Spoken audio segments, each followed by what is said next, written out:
and corruption scandal, bribery scandal involving Bob McDonnell. And the line out of Virginia, as we covered that for months and months, was like, this isn't Virginia. We don't even have ethics rules in Virginia because we never need them. We've never had a scandal-ridden governor ever in the modern history of Virginia. And now it's like, okay, yeah, tell me another. Some rules would be good. Yeah. Some rules would be good. Maybe. Thank you, Rachel. Thanks, Lawrence. Okay, fans. The rewrite is back. You all remember when the back half of this show used to have what we called the rewrite, where I would take something important in the news and reshape it into its true meaning. We're going to do that tonight. We're going to do it in our last segment tonight.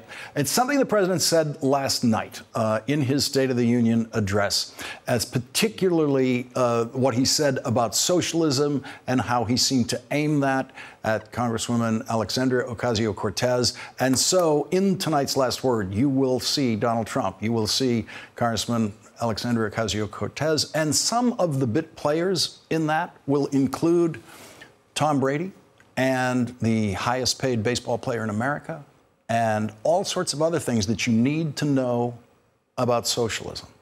But first, who did you most want to hear from last night after the president's State of the Union address? And I'm sure you wanted to hear from Rachel, as we all did, and we heard from her immediately on this network. And I'm sure many of you probably wanted to hear from the most famous freshman in the House of Representatives since John Quincy Adams, Congresswoman Alexandria Ocasio-Cortez. And we heard from her in an interview on NBC News and also here on MSNBC. But there were two people we did not hear from last night who I really, really wanted to hear from, and we're going to hear from them tonight, our first two guests. As I listened to the president describing North Korea as a tamed adversary ready to give up its nuclear weapons, and then describe Iran as the most dangerous country in the world, I really wanted to hear from the person who worked on both of those issues up close in previous administrations.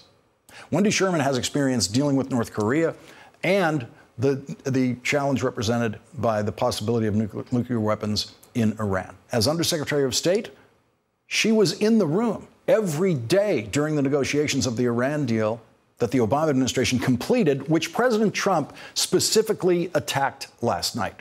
No analysis of that speech is complete without hearing Wendy Sherman's reaction to the president's attack on what is the most important work of her life. But first, for every minute of the speech, and I mean every minute, there was one person who I kept thinking about, one person I kept wanting to hear from, and this is the first time that he's actually been number one on my list of people to hear from after a State of the Union address. And it was because of this tweet that he wrote yesterday. Trump has compromised our country's security in a million ways. His administration is an ongoing foreign policy garbage fire. It reads like what? A Michael Moore tweet?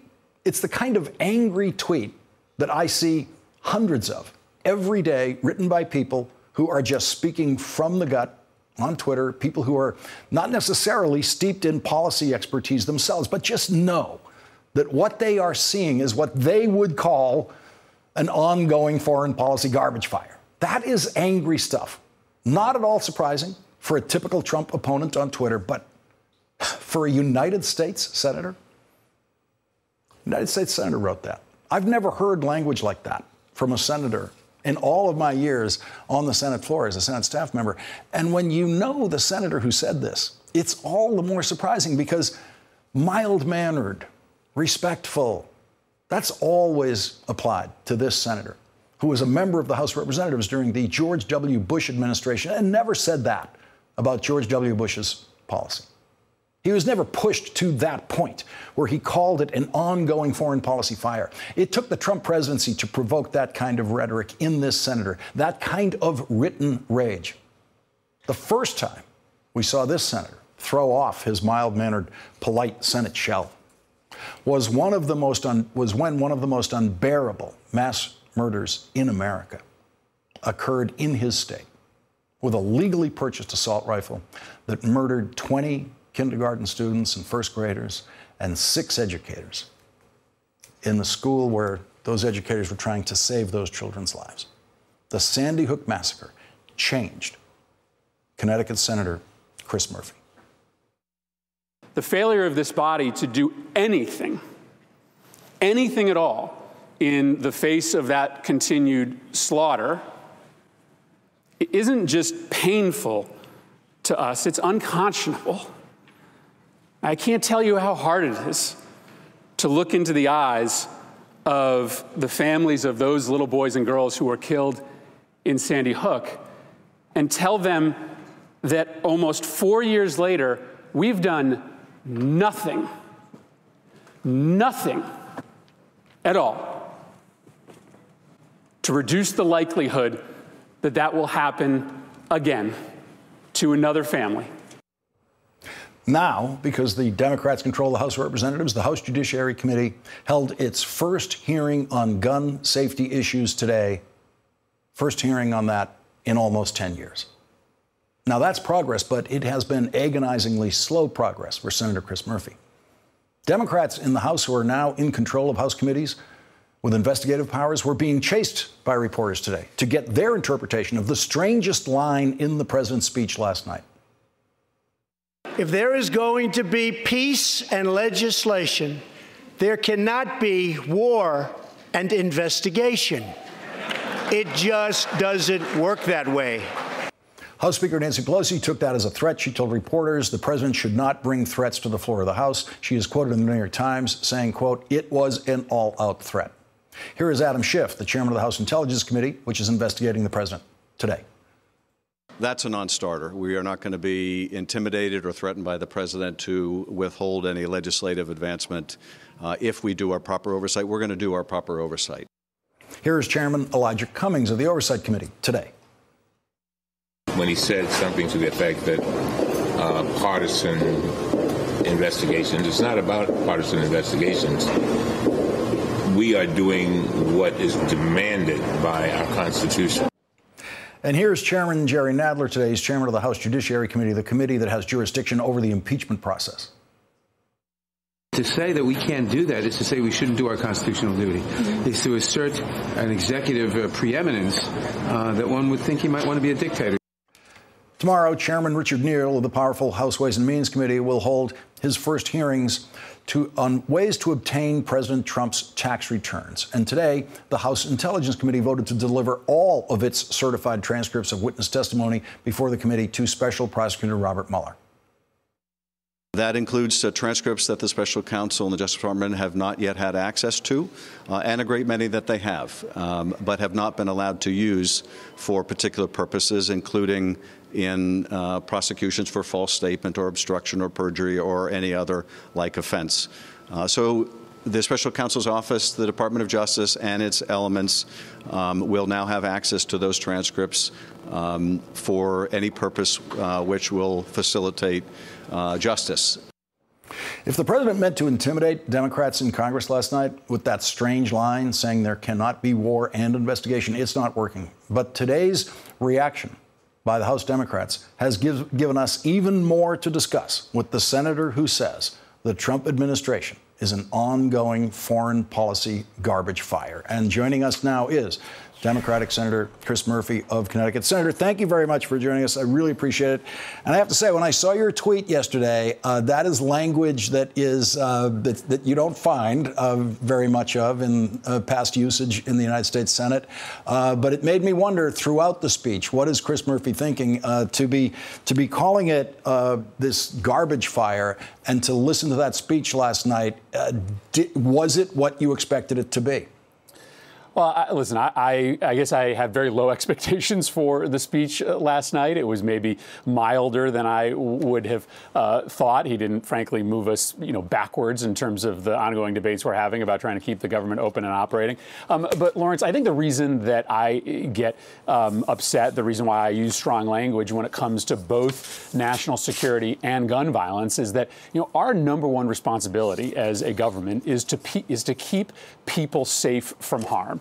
And so I get upset when 6 years after Sandy Hook, we haven't done a thing to meaningfully reduce the trajectory of gun violence. But I also get upset when this president is making our country less safe and more vulnerable to attack by the way in which he has withdrawn America from the world, the way in which he has partnered with murderous dictators like those in the Middle East, the way in which he has tried to create this impression that the Christian world is at war with the Muslim Muslim world, which just feeds terrorist recruitment efforts all over the world. So I do think that this administration's foreign policy has been a garbage fire, but that's because I think ultimately there's a lot greater likelihood that something really bad is going to happen to the United States if this president continues to withdraw America from the global stage and set up these dividing lines between himself and people that look different than him. I want to go to that strangest line, possibly strangest line we've ever heard in a State of the Union address. I'm just going to say these words. I'm not sure I know what they mean or what they were intended to mean. The president said, if there is going to be peace and legislation, there cannot be war and investigation. It just doesn't work that way. What was your interpretation of that?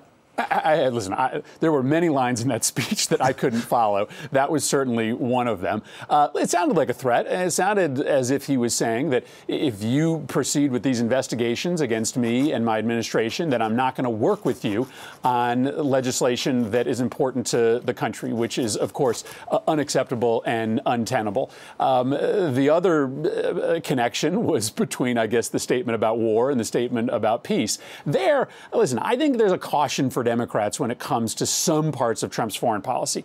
Trump is not wrong to oppose these endless wars. He's not wrong to try to chart a path forward where we get out of Afghanistan and Syria. So Democrats shouldn't reflexively oppose every piece of Trump's foreign policy, especially when he's trying to bring some of our troops home. He's doing it in a backwards way. But I do think that there is a warning here for Democrats to find places on Trump's foreign policy agenda where we can try to refine his instincts so that they are for the betterment of the country.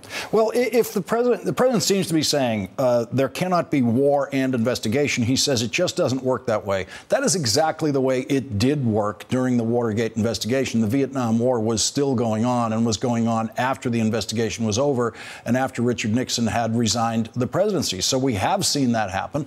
And parenthetically, there was also legislation going on at that time. Congress was able to continue to act as a legislative body while just some members, in fact, very few members, were engaged in the work of the investigative committees of the president.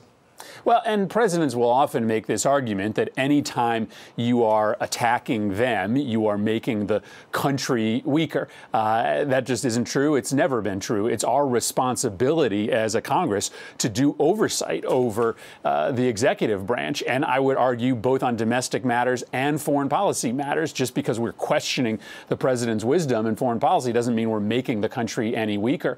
In fact, I think the obligation is going to be on Congress in these coming years to represent the United States abroad if Donald Trump won't. So, yeah, this idea that somehow you're compromising America's national security by standing up to the president domestically has no parallel in U.S. history and is not exactly how the framers imagined the relationship would work. Senator, I want to get your reaction to something the president said today about Congressman Adam Schiff, president, an avid television watcher, the most avid television watcher in the history of the presidency, pretends not to know who he is. Let's listen to this. The chairman of the House Intelligence Committee, Adam Schiff, said that he was going to launch a deep investigation into not only Russia, but... Did you say Adam Schiff? Adam Schiff. Oh, said never heard of him. Said that he would... That wouldn't be partisan, would it? No. Would that be partisan? He's just a political hack who's trying to build a name for himself, and I think that's fine because that's what they do. But there would be no reason to do that. No other politician has to go through that. It's called presidential harassment, and it's unfortunate, and it really does hurt our country. Your reaction to that, Senator?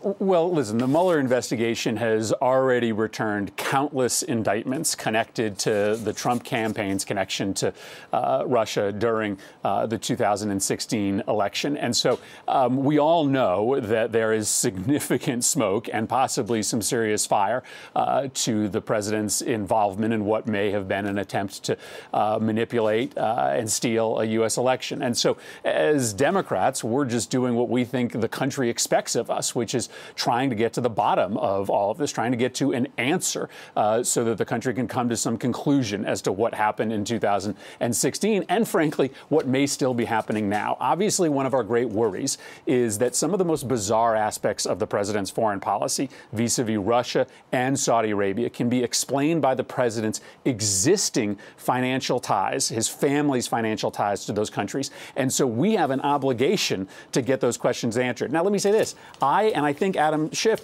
hope that the answer is not that the president tried to steal the election, nor is he making foreign policy decisions based on his family's prospective income. So I'm not wishing for the end result of this to be a scandal that dwarfs those that already exist today, but we at least have to try to get to a conclusion and get to an answer. Senator, before you go, let me just ask you a personal question about what it was like for you on the floor last night, because when I was working in the Senate, I saw Democratic senators on their way to State of the Union addresses by President George H.W. Bush. And then for many more years, I saw Republican senators on the way to the State of the Union addresses by President Bill Clinton. I never saw an angry senator on their way. I saw bored. Both parties incredibly bored and thinking, how am I going to fake it, getting through this thing to make it look to the audience like I'm interested? When I read your anger yesterday, and I thought about you making that long walk over there to the House chamber to sit on that floor for what turned out to be an hour and a half of a speech that you were angry about before it was given. I just couldn't help wondering, what is it like for Senator Chris Murphy to be sitting there and sitting through this? We've just never had a president who purposefully lies to the nation and uses big stages with all sorts of American pomp and circumstance, like the State of the Union, to perpetuate these lies. And so it makes me so angry about what this president has done to the institution, what he has done to some of the most sacred traditions that bind this country together. And so I am angry when I'm on my way to these State of the Union speeches, because I worry that we can't recover from this ongoing daily assault on objective truth. And when it happens on the most serious platforms, the State of the Union speech, it sends an even, I think, more serious signal to the country that our concern for what still remains of truth in this country is winnowing away even faster. So, yeah, I am angry. Listen, in the end, the speech wasn't as bad as I had expected, but I had pretty low expectations going in. Senator Murphy, I have never seen an Irishman manage anger better. Senator Chris Murphy, thank you very much for joining us tonight. Really appreciate it. And when we come back, former Undersecretary of State Wendy Sherman, as I said, will join us with her reaction about what the president said last night in attacking what is the most important work of her life, the Iran nuclear deal, and what he had to say about North Korea. No one has more experience on both of those subjects together than Wendy Sherman, who was one of the negotiators of that Iran deal in the Obama administration. And the investigations of the president now are spreading, and they are spreading very widely now to other states and to jurisdictions way beyond the reach of Special Prosecutor Robert Mueller. And as I said at the top of the show, a very special last word tonight.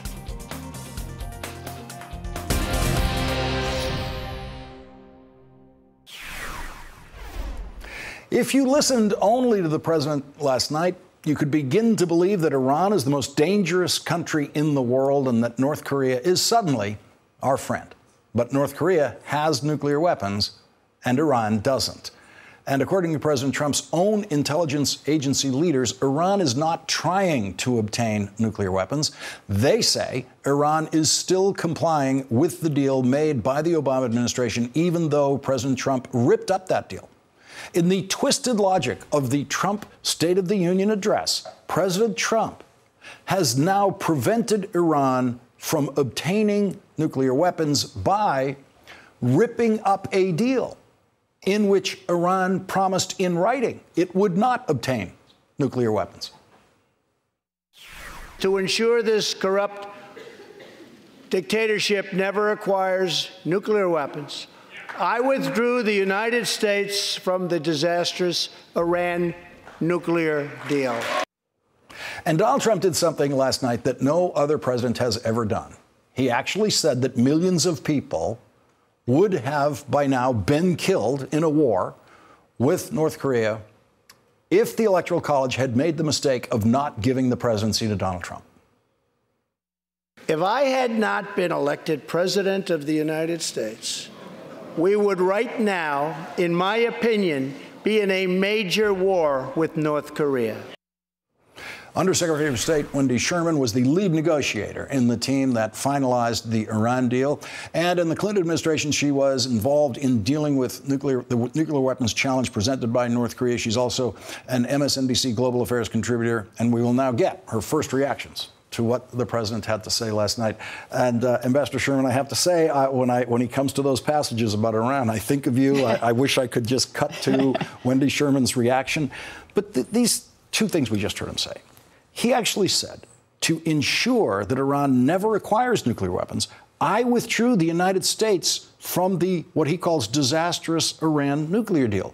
That was the deal that prevented them from acquiring nuclear weapons. Indeed. What the president did by withdrawing from the Iran deal was to ensure that what I call the hardliners, the really tough guys, the Islamic Revolutionary Guard Corps, the guys who are causing all of the horrible problems in the Middle East, he ensured that they can now act with impunity because they've turned to the leadership and they've turned to the supreme leader and said, see, can't trust those Americans. They don't respect us. They withdrew from the deal. Maybe you have to keep it because the Europeans, you want to get the Europeans in there for their commercial interests in any way you can, and you want to outlive Trump. But heck, we're now going to go do what we want to do because we've proven to you that we're right. So, but can I just?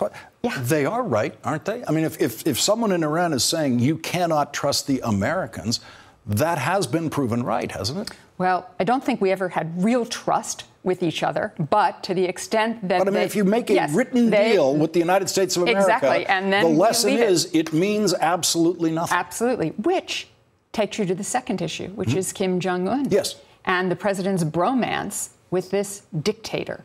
It'll be very interesting, Lawrence. I want to put a marker on the table tonight. If there is a shutdown, can the president of the United States have a summit with a foreign leader, which relies on a lot of diplomats who will be furloughed? It'll be interesting to see sort of what the president puts forward. And in fact, what he said last night was basically, you should see my letters that I've gotten from Kim Jong-un, the letters I've sent him. They're wonderful letters. Letters, a tweet, a bromance, a summit that's ill-prepared, not readied, won't produce a darn thing. His own intelligence leaders of the agencies, in their threat assessment, said that the North Korean regime depends for its very personal survival on the possession of nuclear weapons. Absolutely. You know, the president has a little bit right when he says, yes, the intelligence community may say that, but I'm going to try to get it done anyway. We all try to do impossible things sometimes. That's what diplomacy is all about, trying to get to peace and safety and security. But you have to take into account what the intelligence community says. And we have a report today out of NBC reporters that says the president doesn't read the PDB, the Presidential Daily Brief. He doesn't have intelligence briefings. He doesn't know what's going on because, in fact, he doesn't care. And that is very, very disturbing and very concerning. It seems to me the strongest point the president makes when he tries to get into this public contradiction with his intelligence leaders is to say, look, the intelligence on Iraq weapons of mass destruction was wrong. What's your response to that? My response to that is the intelligence wasn't wrong. Dick Cheney was wrong. And Dick Cheney and the defense secretary and the president of the United States decided they wanted to make a case about going into Iraq and getting Saddam Hussein, and they twisted that intelligence. The intelligence was clear. The story, as Secretary of State Colin Powell will tell you today, was trumped up, so to speak, and we may see that happen again. Let me just ask you this question I asked Chris Murphy. There's the president attacking the most important work you've done in your life, the Iran nuclear deal. What's it like? You're sitting there watching the State of the Union. You were alone watching the State of the Union? I was. I was alone. alone. And this comes up. What does it feel like? It feels a little bit like deja vu because he said so many times during the campaign he was going to get rid of the deal. But my real concern, besides for the team that worked on this so hard to get it done, the people all over the world who worked so hard to get this done, let alone the President of the United States, John Kerry, Secretary Moniz, is what it means for the security of our country. The President of the United States is the commander-in-chief. He's about trying to make our country secure, leaving the INF agreement, the Intermediate Nuclear Forces Agreement with Russia, is leaving us more insecure and is a gift to Putin. Leaving the Iran deal is a gift to the hardliners in Iran. Negotiating with Kim Jong-un without proper preparation is leaving him with the nuclear weapons the intelligence community says he will never give up. Ambassador Wendy Sherman, thank you very much for joining us tonight. Really appreciate it. And when we come back, Congressman Adam Schiff, chairman of the House Intelligence Committee, announced this morning that Michael Cohen's scheduled testimony to that committee that was going to happen behind closed doors is now being delayed, quote, in the interest of the investigation. What does that mean? Our team of investigation experts will analyze that. And later, a special last word about what the president had to say last night about socialism, which he appeared to be aiming directly at Congresswoman Alexandria Ocasio-Cortez.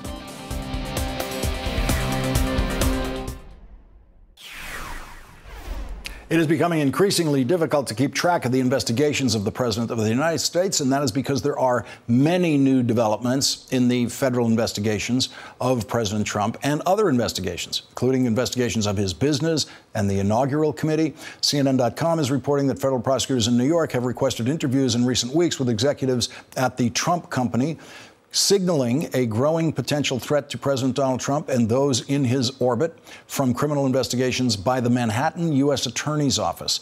The specific inquiry or topics of interest by prosecutors was not immediately obvious, but according to CNN.com, Trump and his legal team have long harbored concerns that investigations by New York federal prosecutors, which could last throughout his presidency, may ultimately pose more danger to him, his family, and his allies than the inquiry by special counsel Robert Mueller.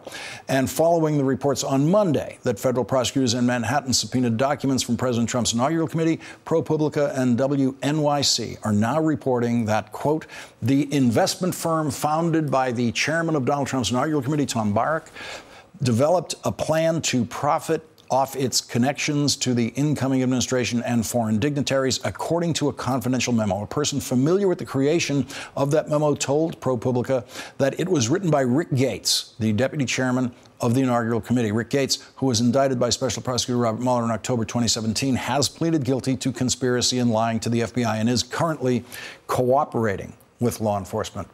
And so, up next, we will consider the expanding investigations of the president beyond the jurisdiction of Special Prosecutor Robert Mueller.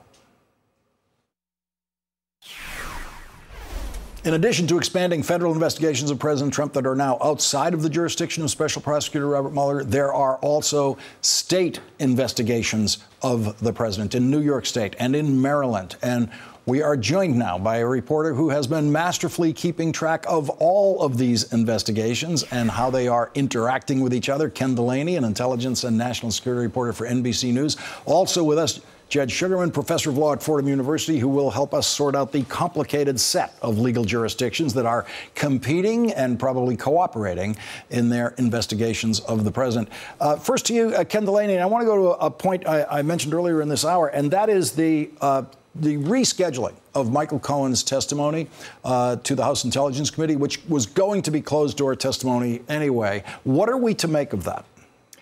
I wish I had a good answer for you on that, Lawrence. There's a couple of theories. One is that, Adam Schiff, the chairman of the House Intelligence Committee, said it was for the benefit of the investigation. He didn't make clear which investigation, the Robert Mueller investigation or his own. There's some speculation that this is yet another piece of evidence that the Mueller investigation is coming to a close and that Schiff is waiting for some things to happen with Mueller before he gets Cohen to testify. It could also just be something very routine, and it could also have to do with continued reluctance by Michael Cohen to come testify because he said he's been worried about threats to his family and there's been a negotiation going on.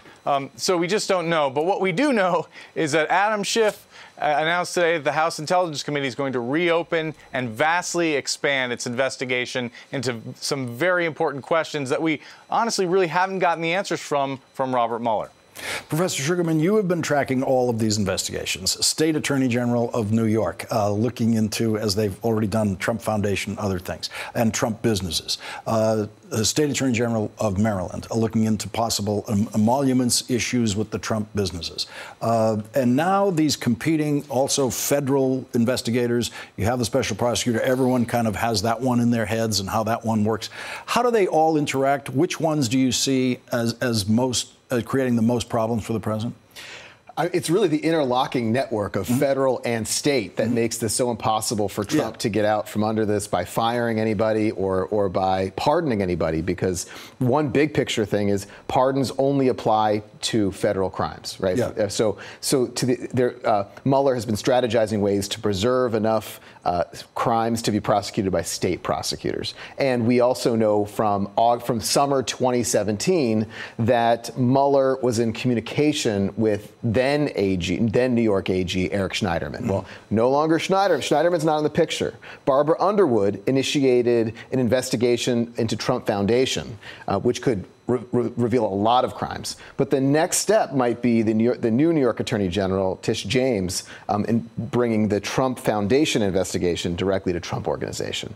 And so that's on the state level. On the federal level, I think one thing to keep a lookout for is Mueller could wrap up his investigation. That doesn't mean it's going to wind down. He has a network of federal offices where he's already been farming out investigations. So the Michael Cohen investigation's already with the SDNY, the federal prosecutors in Manhattan. But the key thing today was a new set of subpoenas based on the Trump inauguration. Yes. And a number of potential felonies that are, again, farmed out to the federal prosecutors in New York City.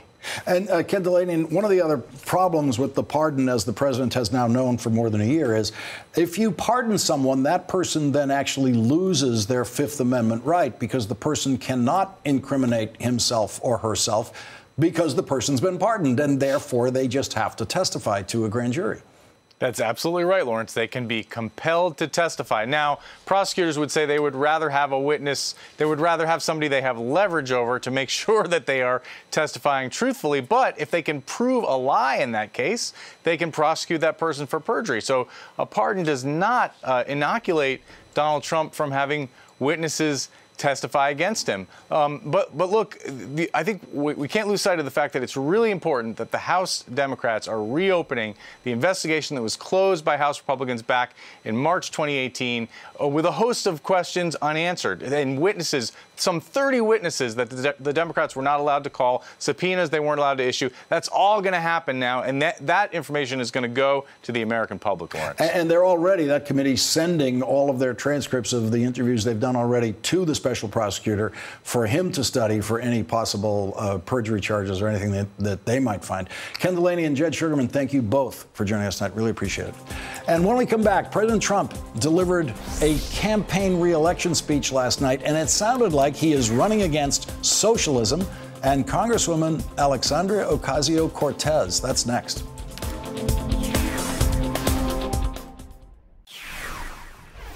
After the gaudiest possible display of very bad socialism this weekend, the President of the United States sounded very angry about socialism last night, and for some observers, it seemed the anger might have been personal.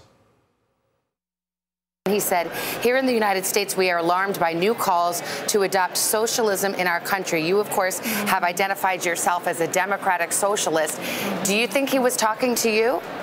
I mean, I think that there's certainly a major coincidence, if not, if that's not the least of it, with me and several others coming in this Congress and him choosing to send that message in this State of the Union. But I think ultimately what we see is that the vast majority of Americans believe that you should be able to feed your family on 40 hours a week. And we believe that health care is a right. We believe that work should be dignified. And we believe that all people should be accepted regardless of their race, gender, or ethnicity. Do you think so? The president doesn't know, and very few people who heard Alexandria Ocasio-Cortez last night know, that the reason we have a 40-hour work week in this country is socialism. Long before the major political parties cared about the rights of workers and labor law, the Socialist Party of America was pushing the idea of an 8-hour workday in 1901. And that idea was met with the condemnation that the 8-hour workday is socialism. And that was true. It was socialism, good socialism. So good that everyone has forgotten that it was the Socialist Party of America that first pushed us in the direction of an 8-hour workday and the right for workers to organize unions. The president proved again last night that when America talks about socialism, America doesn't know what it's talking about. We're going to be hearing a lot about socialism in the next presidential campaign. That will be the Trump accusation against Democrats, especially Democrats who are supporting higher taxes on the super rich. Every politician who rails against socialism has their own very favorite form of socialism. Every single politician does. And none of them know that their favorite form of socialism is socialism. And after this break, we will come back with tonight's last word, which includes the very first elements of what you're really going to need to know about socialism for the presidential campaign. You're going to hear that word every day of the campaign from Donald Trump. And we will take a look at what I just described as America's gaudiest possible display of very bad socialism. It occurred this weekend. I hope you're not offended by a shirtless man covered in tattoos singing in a stadium financed by hundreds of millions of dollars of taxpayer money.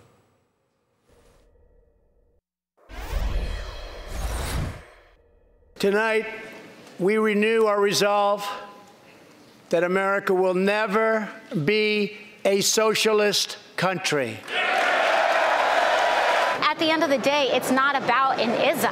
And I think that that's what exactly the president is trying to do. He's trying to mischaracterize, frame, associate, because our policies are so popular, because we advance and fight for improved and expanded Medicare for all, which has a 70% approval rating in the American public.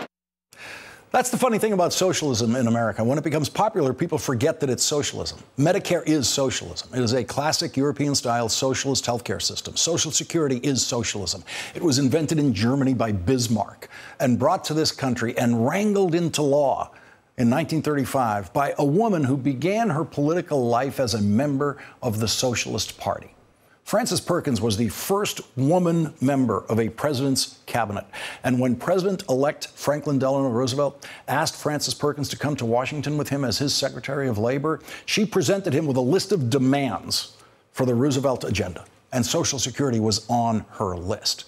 When Frances Perkins was doing the real work of pushing Social Security through the Congress, opponents attacked the idea by calling it socialism, which it was and still is.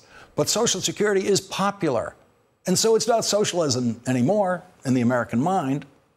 Since the Social Security Act was passed with a bipartisan vote in 1935, the governing argument in this country, and in every country in the world, has been how much socialism should we have, and how much capitalism should we have. Economists will tell you that every country in the world is what they call a mixed economy, a mix of capitalism and socialism. There is good socialism and bad socialism. And the very worst socialism is sports socialism. We live in a country where a $37 million pitcher plays in a stadium within walking distance of the White House that cost taxpayers $670 million. And you have never heard Donald Trump complain about that. In the last 20 years, 23 National Football League teams have spent an average of $250 million in taxpayer money for the building of new stadiums or the rebuilding of stadiums for a total of $5.7 billion. And that is the same amount of money that President Trump wants to get to begin building his wall on the southern border. Well, sorry, Mr. President, that money's already gone. We used it to build walls around Tom Brady's playpens. And the people inside of those walls are very, very rich. The richest man in the world was at the Super Bowl on Sunday, reveling in a skybox paid for with taxpayer money, surrounded by other super rich men. Everyone on the field is rich, coaches, players. The fans in the seats at the Super Bowl are the richest fans in America. But they need taxpayers to subsidize this giant industry called football? What if we didn't? What if we didn't pay for their stadiums? The Los Angeles Rams actually ran that test for us. Politicians in Los Angeles were doing everything they possibly could to come up with hundreds of millions of dollars of taxpayer money to get the Rams to move to Los Angeles. And Los Angeles politicians were doing that at the very same time that they were telling Los Angeles school teachers they did not have enough money to raise their salaries. And then what happened? Los Angeles taxpayers refused. Los Angeles politicians could not convince their taxpayers to pay for a new stadium for the Rams quickly enough. And so the owner of the Rams just went ahead and started building one anyway with his own money. Because like all NFL owners, he's wicked rich. He's rich enough to build another stadium right now somewhere else, wherever he feels like. And so the Rams will play in a new stadium that the taxpayers did not pay for. And so that must mean that the Rams players will get paid less because the taxpayers didn't pay for their new stadium, right? They can't have enough money left over to keep paying the players a lot of money. But the funny thing is, there's so much money in the football business that the Los Angeles Rams, who had to pay for their own stadium, can still afford to pay the highest salary that was on the field at the Super Bowl, their $22.5 million defensive tackle. There is no stupider form of socialism in America than sports socialism. And there is no better form of socialism in this country than Social Security and Medicare. And people know it. And that's why Medicare for All is so popular. And Donald Trump calling Medicare socialism is not going to make it any less popular. The rich get richer at the Super Bowl. Our richest companies attract more customers by advertising during the game for $5 million per 30-second spot. An already very rich entertainer jumped around the stage with his shirt off for several minutes to push up the value of his brand to make him richer. The network running the Super Bowl took in $382 million in revenue in one night.